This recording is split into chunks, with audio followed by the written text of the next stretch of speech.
Micro.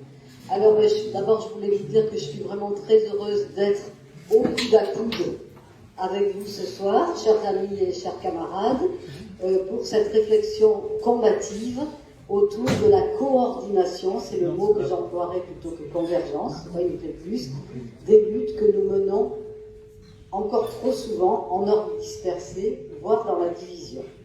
À l'heure où la stratégie... Ça va pour le micro ? À l'heure où la stratégie du choc, chère aux capitalistes, dont le chaos climatique constitue le bouquet final du feu d'artifice capitaliste, nous ne pouvons plus continuer à leur faire les beaux cadeaux de nos divisions.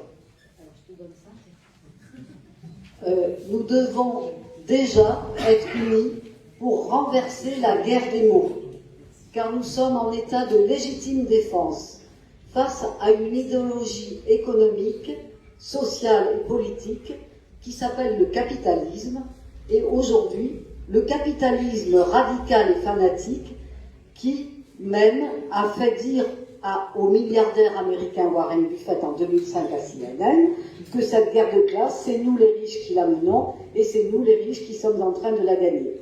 Michel et moi, nous avons consacré beaucoup de temps, beaucoup de livres sur le fonctionnement de cette classe dominante qui détient les titres de la propriété privée lucrative qui permettent d'exploiter et de financiariser toutes les formes du vivant, de l'humain à la nature, en passant par le monde animal. Les stratégies de ceux et celles qui naissent avec une cuillère en or dans la bouche ne sont pas le résultat d'une volonté, mais de volontés socialement construites dans des habitus de classe continuellement réactivés dans le communautarisme de naissance des familles, de la noblesse et de la grande bourgeoisie, dans des beaux quartiers et des espaces réservés à cette espèce protégée. Pas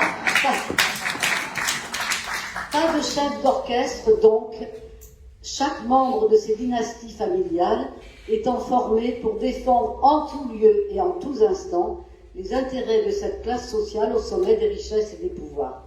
La corruption n'est du coup pas le fait d'individus malhonnêtes, mais celui d'une classe sociale à laquelle la corruption est consubstantielle, contrairement à ce que les nouveaux chiens de garde, alors je ne parle pas évidemment de Denis Robert, des médias aux mains des milliardaires veulent nous faire croire en nous donnant en pâture des arbres au lieu de nous donner en pâture la forêt. Ainsi, un service rendu par un banquier à un avocat n'induit pas que le banquier compte sur un contre-don de la part de cet avocat. Chaque membre, ça va aller, chaque membre de la classe dominante, c'est important pour la coordination au coude à coude que je puisse juste un tout petit peu développer. Je vais dépasser d'une ou deux secondes. Chaque membre de la classe dominante rend service à ses camarades de classe. Ah, pardon, alors je vais être perdu. Quoi qu'il advienne, dans une solidarité forte, soudée et déterminée, que l'on s'attendrait plutôt à trouver chez les dominés.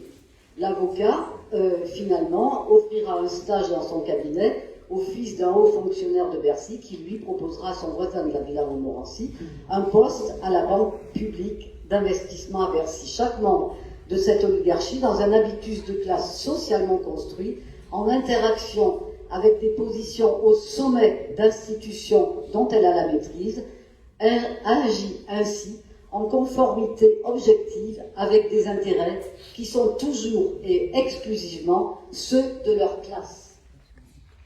Il reste plus de pages. Cette mobilisation dans la défense de leurs intérêts doit également beaucoup à leurs investissements, et ça c'est important par rapport au coude à coude, à leur investissement dans de multiples formes de capital social instituées dans les cercles, mais aussi dans les comités de défense des beaux quartiers, des think tanks, des cabinets de lobbying, des syndicats patronaux, les services de gestion privée des grandes banques d'affaires, dans les conseils d'administration des entreprises du CAC 40, etc., etc. Cette toile d'araignée, qui est très très finement tissée, présente le double avantage d'assurer de manière collective une domination sans partage et en plus sans culpabilité. L'exploitation économique n'est pas pour eux une prédation, mais un privilège dont ils ont hérité et mérité, tant ils se vivent comme supérieurs dans cette excellence naturalisée par le temps long des dynasties familiales.